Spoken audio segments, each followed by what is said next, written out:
Ravi encore une fois de faire face à vous, chers internautes, dans le cadre donc des entretiens périodiques relatifs à certaines questions d'actualité. Aujourd'hui, on est au niveau du siège de Y'en a marre. Y'en a marre, tout le monde donc connaît ce mouvement, donc cette entité qui lutte contre les droits humains, mais également qui s'engage dans la lutte citoyenne à travers donc l'engagement notamment panafricain, etc. et dans plusieurs combats menés par donc ce mouvement citoyen. On remarquera également quelqu'un peut-être qui a eu à prendre donc les rênes de cette entité, en l'occurrence Aliou Sané. Aujourd'hui, on a donc le plaisir d'être accueilli par donc son coordinateur. Aliou, c'est toute l'équipe de Dakaractu qui vous remercie encore une fois de nous avoir donné donc cette opportunité. Merci beaucoup, mon cher, de m'avoir invité, je pense, une seconde fois à cette émission de Dakaractu. Merci beaucoup, ça me fait très plaisir de pouvoir discuter avec toi de l'actualité du pays. Et par la même occasion, je dis bonjour à tous les internautes qui nous suivent à partir de Dakaractu. J'espère que les entretiens, les discussions seront positifs quoi, pour tout le monde. Positif comme d'habitude, on a l'habitude d'échanger par rapport à certaines questions d'actualité, mais aujourd'hui, on est dans un contexte particulier, notamment nous venons également d'une activité phare que vous avez organisée, dans laquelle vous avez vraiment contribué, en l'occurrence donc cette activité d'Afrique que vous avez menée récemment ici au niveau de Dakar, qui a vu notamment la participation de plusieurs mouvements citoyens en Afrique et dans la diaspora, notamment donc Afrique qui s'aventure donc à relater peut-être l'engagement citoyen à travers donc cette activité. Aujourd'hui, quelle est donc l'essence qu'on pourra peut-être retirer de cette deuxième édition?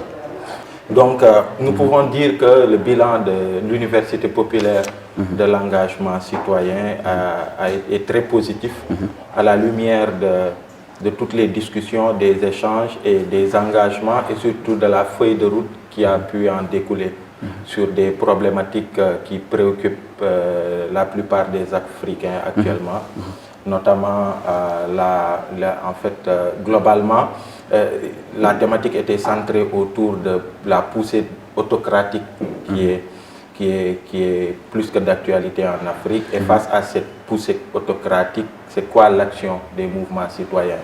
Et il y a un aspect lié à cette poussée, essayer d'avoir la meilleure lecture possible pour pouvoir apporter des réponses en tant que dynamique citoyenne d'Afrique et de ses diasporas. Mais l'autre partie aussi consistait à nous questionner aussi en tant que mouvement citoyen. Donc nous avons beaucoup parlé sur la problématique, la pandémie en fait des troisièmes mandats en Afrique. Au-delà de ça, tout ce qui est violence policière, mais au-delà de ça aussi, nous avons beaucoup parlé de la problématique de l'immigration illégale, avec tous ces jeunes qui partent par la mer, l'océan, et qui partent aussi par le désert. Donc la problématique des femmes aussi, leur leadership, surtout dans nos mouvements citoyens, parce que pour la plupart de nos mouvements, on nous taxe de mouvements très macho et tout, quoi. Après, ça s'explique par les circonstances de la naissance de nos mouvements pour la plupart. Mais nous avons essayé de questionner tout cela pour voir comment faire pour impliquer davantage les femmes dans nos mouvements et tout. Donc juste dire que l'Université populaire de l'engagement citoyen en était à sa deuxième édition. La première édition s'est tenue ici à Dakar en 2018. Et c'est une activité du réseau Afrique, Afrique qui est une entité aujourd'hui la plus grande plateforme regroupant des activistes, voilà, de mouvements citoyens et d'activistes d'Afrique et de ses diasporas. Mais concrètement, vous avez eu à souligner quelque chose de très important, c'est-à-dire la pandémie qui touche ces dirigeants africains qui ne veulent plus, peut-être qui s'agrippent au pouvoir, etc. Aujourd'hui, à la lecture de ces activités que vous avez eu à mener globalement à travers... Donc, en fait, mais aujourd'hui, est-ce qu'il y a quelque chose, peut-être quelque chose de palpable par rapport à vos activités? Est-ce qu'il y a déjà un acquis?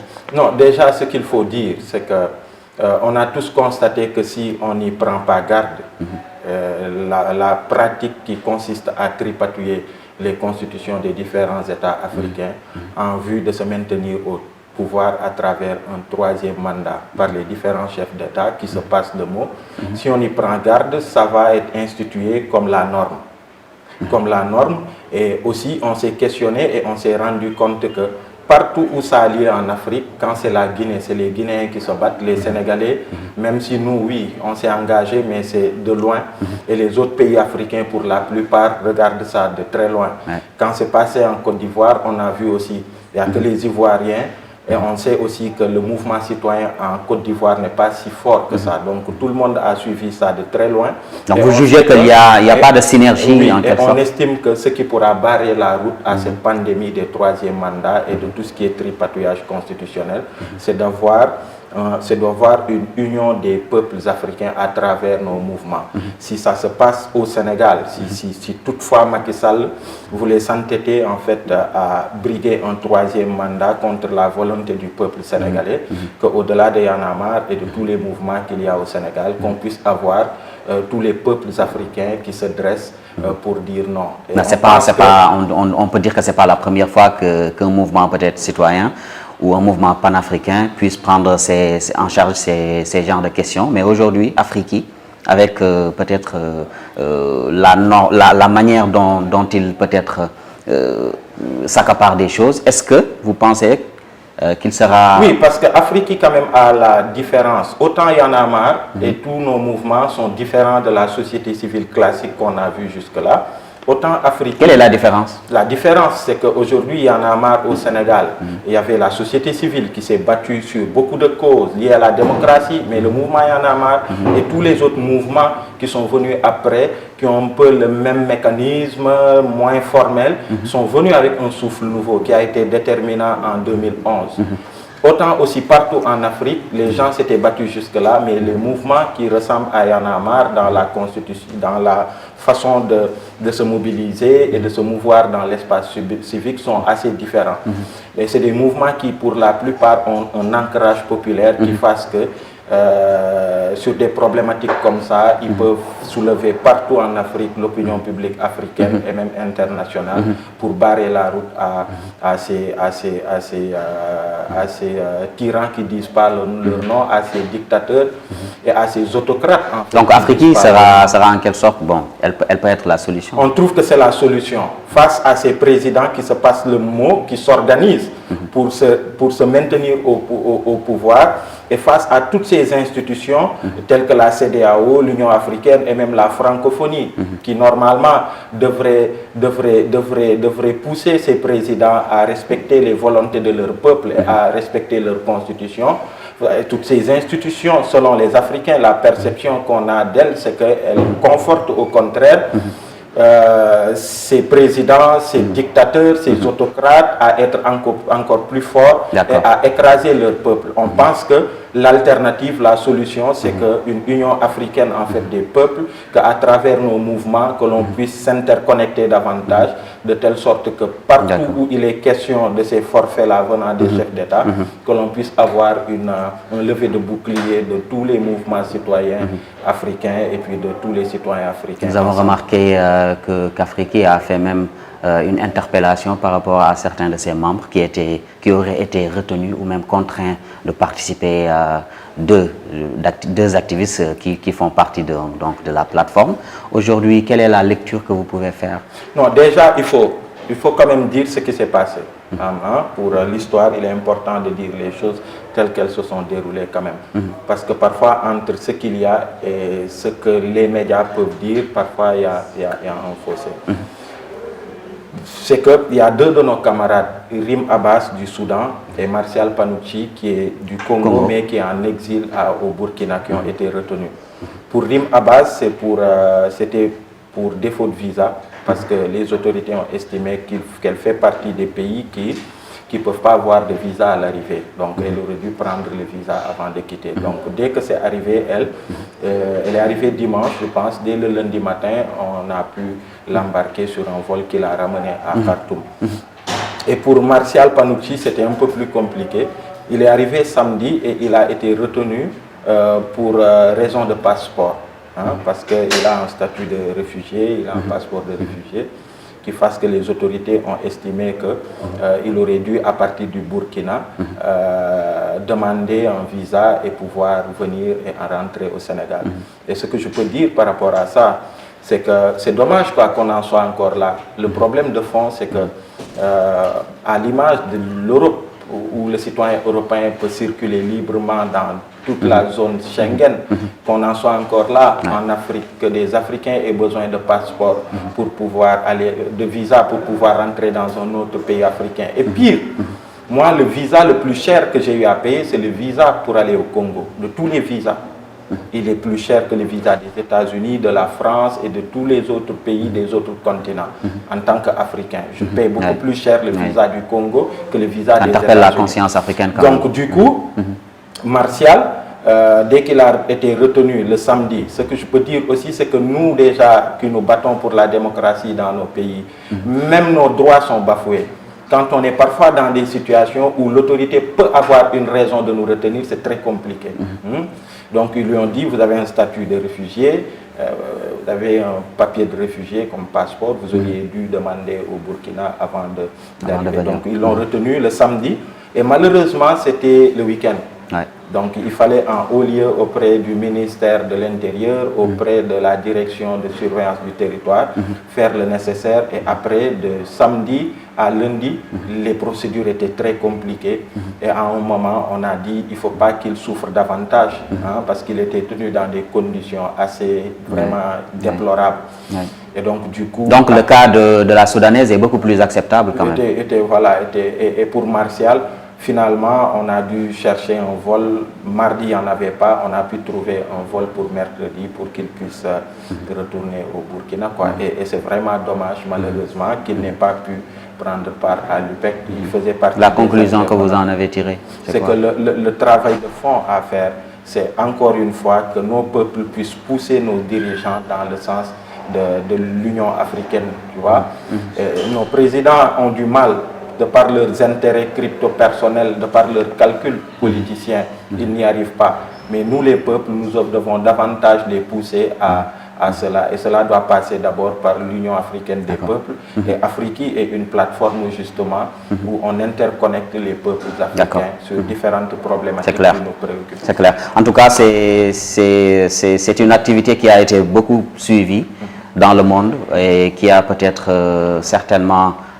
qui peut porter ses fruits éventuellement si le message qui a été lancé notamment se basant sur le thème qui a été la poussée autocratique, vraiment c'est une question qui interpelle tout le peuple africain, tout le continent noir. Donc vraiment c'était une parenthèse à ouvrir pour avoir un peu d'idées par rapport à ce que vous avez déjà mené par rapport à cette deuxième édition. Mais aujourd'hui, Aliou, on a remarqué votre implication. Bon, je veux parler de Y en a marre. Le mouvement en tant que tel a été connu dans un contexte particulier qui a été vraiment, qui a vraiment accueilli plusieurs membres venant de plusieurs peut-être contrées. Mais aujourd'hui, on a comme l'impression qu'il y a une mutation de votre mouvement, une mutation dans le sens peut-être à beaucoup plus entreprendre des activités dans le cadre donc du panafricanisme, n'est-ce pas, de la citoyenneté, de l'engagement par rapport peut-être à vos différentes revendications qui ont été vraiment visibles en 2011 et 2012. Qu'est-ce qui a motivé ce changement concrètement? En 2011-2012, en fait, je ne comprends pas trop. En 2011-2012, il y avait peut-être l'engouement voilà, de Y en a marre par rapport à la troisième candidature de Maître Wade, etc. Mais aujourd'hui, ce qu'il faut retenir, moi ce que je veux savoir est que aujourd'hui, pourquoi peut-être Y en a marre a beaucoup plus à contribuer à des activités ou même à participer à des activités panafricanistes, etc. C'est-à-dire à entreprendre une autre tournure par rapport à ces initiatives? D'abord, c'est un mouvement qui grandit, c'est un mouvement qui a inspiré beaucoup d'autres mouvements au niveau national qu'au niveau panafricain. Donc, du coup, et notre conviction, c'est qu'on ne peut pas penser le développement de l'Afrique à l'échelle de notre territoire que le colon a tracé et nous a imposé. Nous avons les mêmes problématiques et à un moment, on a compris que face à certaines problématiques liées à la démocratie, l'état de droit, citoyenneté tout court, il est important qu'on réfléchisse africain, qu'on y aille ensemble du moment où on a les mêmes problématiques. Moi, je suis allé à Paris, au plateau de Claude Siard, et en direct, il y a eu un frère malien qui est rentré pour parler des problèmes du Mali. Mais quand il a raccroché, j'ai dit à Claudie, mais c'est comme s'il parlait du Sénégal, sur les problématiques de gouvernance, de santé, d'éducation et tout. Donc on a les mêmes problèmes. Normalement, on aurait pu aboutir à ce que nos pères fondateurs ont eu comme rêve, c'est-à-dire l'Union africaine. On tarde à avoir l'Union africaine des institutions et de nos présidents. Nous pensons que la voie, c'est de pouvoir aboutir à l'Union africaine des peuples sur des problématiques. C'est cette transition que je voulais, voilà, par exemple. Nous sommes un mouvement qui est né dans le contexte où il est né, où il y avait Abdoulaye Wade, le 3e mandat, 23 juin. Mais c'est un mouvement qui grandit et qui aujourd'hui a une envergure panafricaine et même internationale. Afriki est un réseau où il y a des Africains ou des Afro-Américains des États-Unis, des Caraïbes et tout. Donc oui, mais ça ne sort pas de la ligne de Y'en a marre. Parce que dès qu'on est né, on a dit Y'en a marre, repose sur 2 piliers. Le premier pilier, c'est la contestation.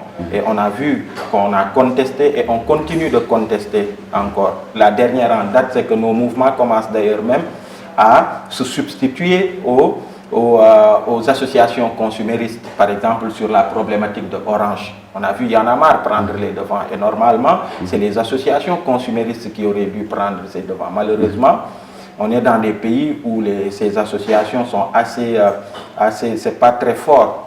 Donc du coup, Y'en a marre et d'autres mouvements se voient même aller dans ce... Il y a même une certaine presse même qui va jusqu'à dire que oui, ces mouvements finalement sont devenus la nouvelle opposition. Voilà. Et pourtant, on n'est pas, en tout cas nous, Y'en a marre, on n'est pas un parti d'opposition, on n'est affilié à aucune organisation politique, mais seulement sur des problématiques d'ordre de démocratie, sur le quotidien des Sénégalais, sur l'injustice sociale surtout, on se dresse pour se faire l'écho. Mais on remarque que les problématiques demeurent depuis 2011. Bon, oui, les problèmes demeurent. Je vais en finir sur ces 2 piliers. Voilà. Ça permet de répondre voilà. à ça. Donc il y a cet aspect contestation, mais l'autre pilier aussi de Y'en a marre, qui pour moi est le plus important, et c'est celui de la construction citoyenne. Pour moi, l'aspect le plus important de Y'en a marre, c'est ce discours sur la citoyenneté. Malheureusement, ce n'est pas le plus attractif. C'est pas le plus spectaculaire. Même dans les interviews avec les médias, quand vous parlez de ces aspects, ils passent tout de suite dessus. Parce que ce n'est pas ça qui est spectaculaire. Et pour nous, c'est le plus important d'ailleurs. C'est-à-dire le NTS dont on parle, quels sont les actes que je pose au quotidien et qui ne participent pas à développer le pays. Comment faire pour tabac citoyen bigon? Parce que ceux qui nous dirigent, ils ne sont pas tombés du ciel. C'est notre société qui a sécrété Macky Sall. C'est notre société qui a sécrété Abdoulaye Wade. C'est notre société qui a sécrété tous ces gens qui nous dirigent et qui pillent nos ressources. Et dans ce cadre, est-ce que vous pensez concrètement, actuellement, non, attendez, je vais juste souligner. Je suis sur un fil. Il faut pour nous, il est important, au-delà de la contestation, d'agir aussi sur les citoyens à travers la sensibilisation et tout ce que nous faisons dessus. Et pour nous, ça, c'est important. D'accord. Mais aujourd'hui, vous avez souligné quelque chose de très important, c'est-à-dire les produits. Aujourd'hui, nos produits, les Sénégalais, Macky Sall en fait partie, Abdoulaye Wade de même, etc., etc. Mais aujourd'hui, eux, ils sont là, ils voient peut-être toutes les activités que mènent Y'en a marre et les autres mouvements citoyens, alors qu'ils font partie du système, ils font partie du pays, c'est des purs produits sénégalais. Maintenant, c'est quoi le problème? Pourquoi agir pour nous, il faut agir sur les plus jeunes. Même nous, je ne te parle même pas de Macky Sall et de tout le monde, même nous, notre génération, elle est perdue. Les Wolofs ont l'habitude de dire, garab bant ci bi mu tooyee lañ koy jubbanti bu demee ba wow boo ko bëggee jubbanti da nga koy damm. Pour nous, c'est perdu. Mais il faut beaucoup agir sur les jeunes qui arrivent. Les jeunes les plus jeunes. Nous travaillons actuellement beaucoup, sans tambour ni trompette dans les écoles.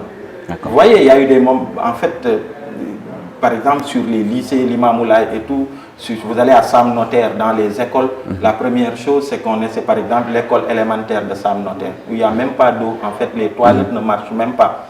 Donc, il a fallu qu'on voit avec des partenaires pour aller réfectionner les toilettes de l'école parce que les enfants, quand ils sortent lors de des récréations, ils rentrent dans les maisons pour aller faire leurs besoins, avec tout ce que cela a comme risque. Vous allez à l'école Thierno Salif Ndongo de Gounas, où il n'y avait même pas d'eau aussi. Avec nos partenaires, on a pu faire en sorte qu'il y ait une pompe qu'on a mis pour qu'il y ait de l'eau dans cette école. Et j'en passe.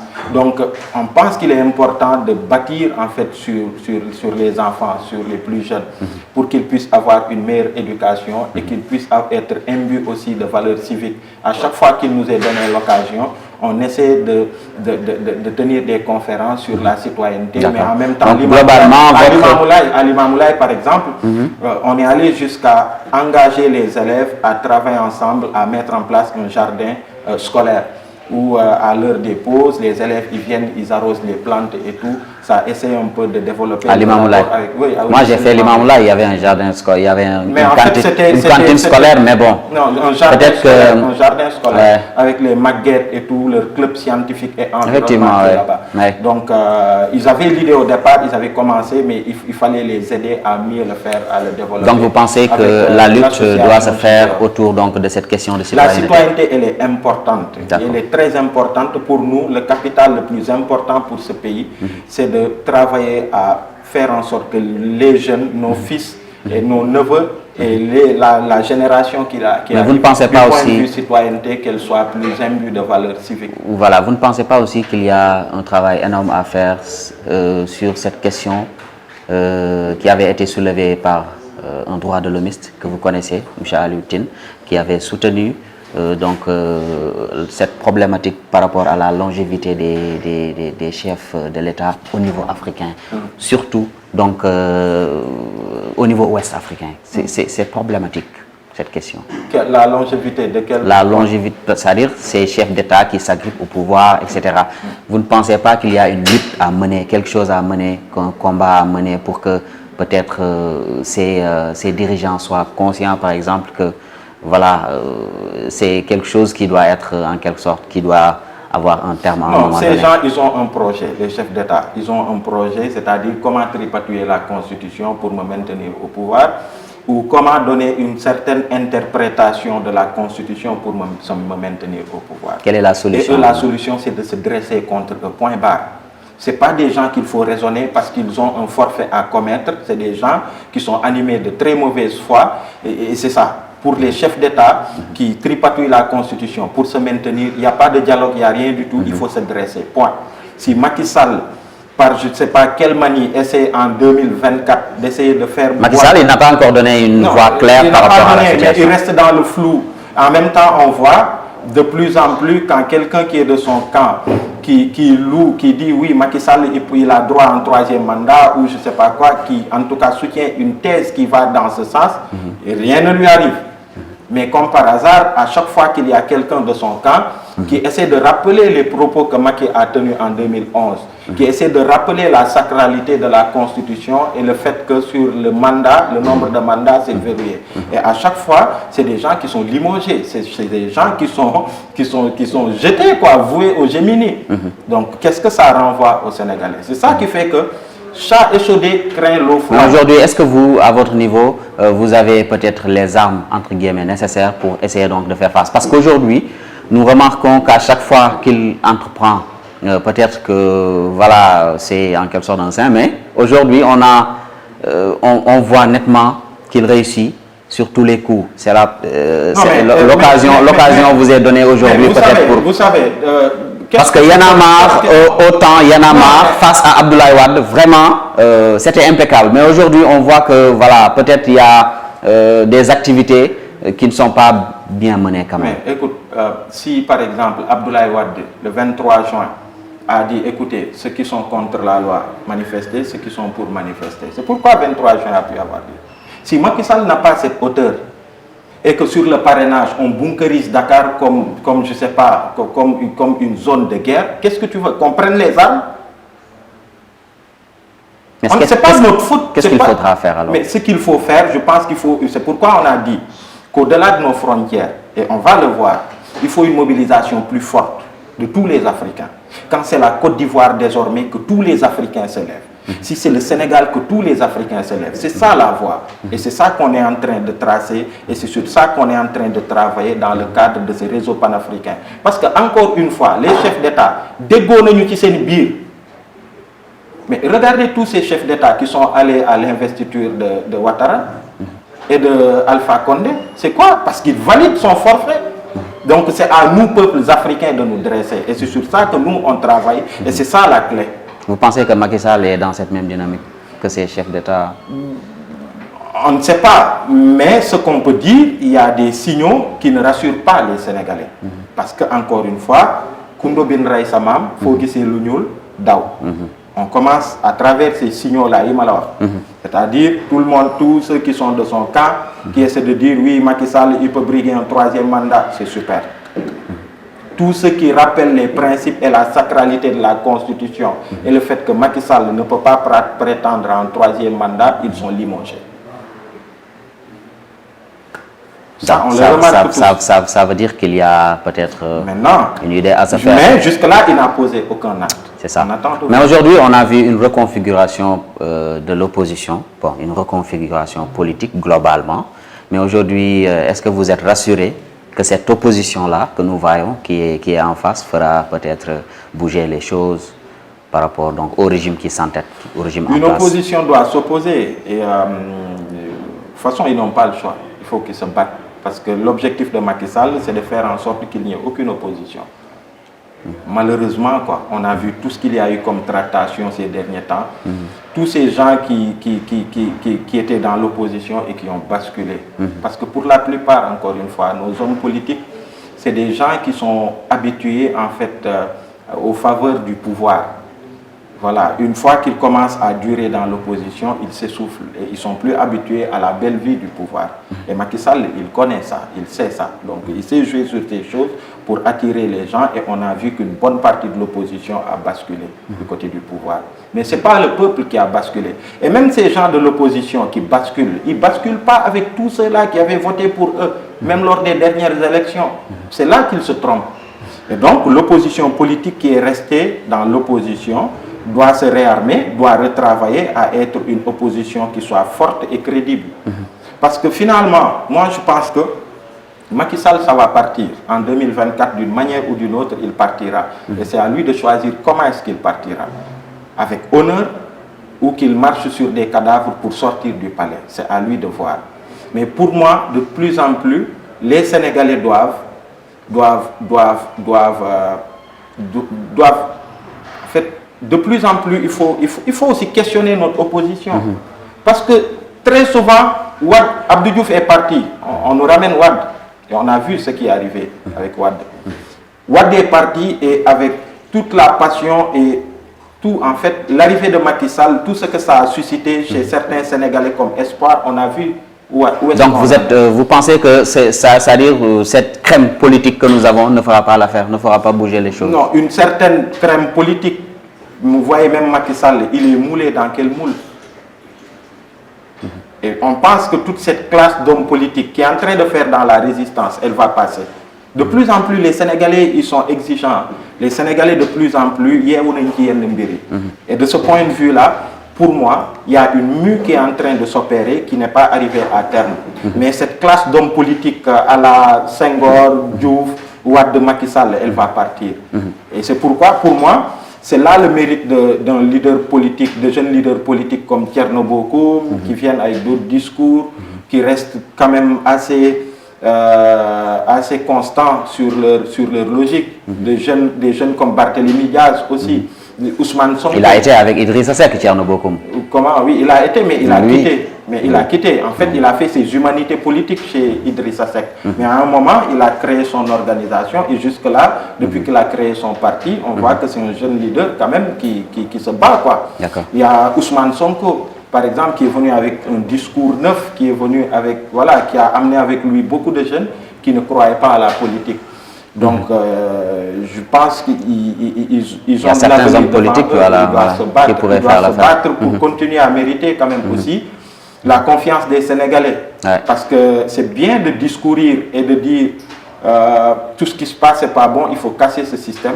Mais de par les actes qu'on pose au quotidien, on doit être en phase aussi avec ce qu'on prône. Et donc, il y a des opportunités avec eux, c'est à eux de rester constants. Vraiment, c'est une émission vraiment fructueuse en idée, mais nous n'avons pas peut-être suffisamment de temps pour parler de plusieurs aspects qui interpellent, n'est-ce pas, l'actualité. Mais aujourd'hui, que pensez-vous? Bon, on va terminer sur ça. Que pensez-vous de cette, c'est-à-dire de cette émulation de certains mouvements ou même de certains activistes qui peut-être ont vu le jour par rapport à ce qu'a entrepris Y en a marre ou même qui se sont inspirés de ce qu'a fait Y en a marre, etc. Qu'est-ce que cela vous fait concrètement? Non, ça nous fait beaucoup, mais c'est un honneur, quoi, et c'est une bonne nouvelle pour le Sénégal. En 2011, il n'y avait que Y en a marre. Il n'y avait que Y en a marre. Et Y en a marre a pu inspirer d'autres jeunes qui se sont lancés dans de l'activisme, qui sont des activistes. Pour certains même, étaient membres de Y en a marre. Pour certains, à un moment, ils sont devenus des activistes qui évoluent en solo. Et puis, il y a d'autres mouvements qui se sont créés et qui fassent qu'aujourd'hui, sur différents aspects, certains sont beaucoup sur l'accaparement des terres, certains sont sur la problématique. Mais on voit des mouvements qui naissent et qui disparaissent quand même aussi par rapport à l'actualité, etc. Bon, ils naissent par rapport à un contexte précis, mais après ils disparaissent. Oui, il y en a. Donc ce n'est pas des mouvements qui peuvent être considérés. Parfois, la plupart des mouvements qui naissent et qui disparaissent comme ça, parfois c'est des mouvements qui sont créés par des politiques pour contrer nos mouvements. Ces mouvements-là, la plupart, ils sont partis. Mais certains mouvements, par exemple, aujourd'hui, il y a le mouvement Frappe France Dégage qui est là depuis quelques années. Il y a les Gilets Rouges qui sont là depuis peut-être, ça va faire un peu plus d'1 an, mais qui commencent à se faire connaître. Il y a Sénégal Notre Priorité, il y a Nitu Deug. Il y a beaucoup de mouvements comme ça, frère. Et c'est vraiment, ça fait plaisir. Parce qu'encore une fois, ce que je dis tout le temps, c'est que ce serait dommage pour ce pays qu'à chaque fois qu'on parle d'engagement citoyen et de mouvement, on dise qu'il n'y a que Y en a marre. Ça, c'est pas bon pour ce pays. Il faut Y en a marre, il faut beaucoup d'autres mouvements. Y en a marre à créer un nouveau possible, tu vois, sur ces choses-là qui ont fait que les citoyens de plus en plus qui ne se retrouvent pas dans l'organisation des partis politiques, dans le cadre de l'engagement politique partisan, et qui veulent d'autres cadres d'expression de leur citoyenneté, qui créent des mouvements citoyens pour favoriser l'émergence d'une opinion publique forte. Et ça, c'est une très bonne chose pour le Sénégal. En tout cas, ce fut un plaisir de vous parler, d'échanger avec vous par rapport à l'actualité, notamment ce qui touche vraiment cette activité que vous avez traversée récemment, au niveau donc de cette plateforme qui regroupe vraiment beaucoup d'Africains et à laquelle vous avez eu à participer, de même que votre frère et l'ancien coordonnateur que nous connaissons bien, Fadel Barro, et d'autres membres de Y en a marre. Vraiment, donc, c'est un privilège et vraiment, nous vous remercions par rapport à la disponibilité qu'à chaque fois, nous essayons donc d'entrer en contact avec vous. C'est vraiment une facilité et une opportunité que vous nous offrez. Donc, merci encore à vous. Je vous laisse donc dire votre dernier mot. C'est avec plaisir en fait que moi aussi, c'est avec plaisir que je réponds toujours à vos invitations. Les débats sont toujours constructifs et puis vont dans le sens de bien faire, quoi. Et donc merci pour ça et voilà, à très vite, Inch'Allah. À très bientôt. Vous aussi, nos chers internautes, nous vous donnons rendez-vous très prochainement pour notre entretien.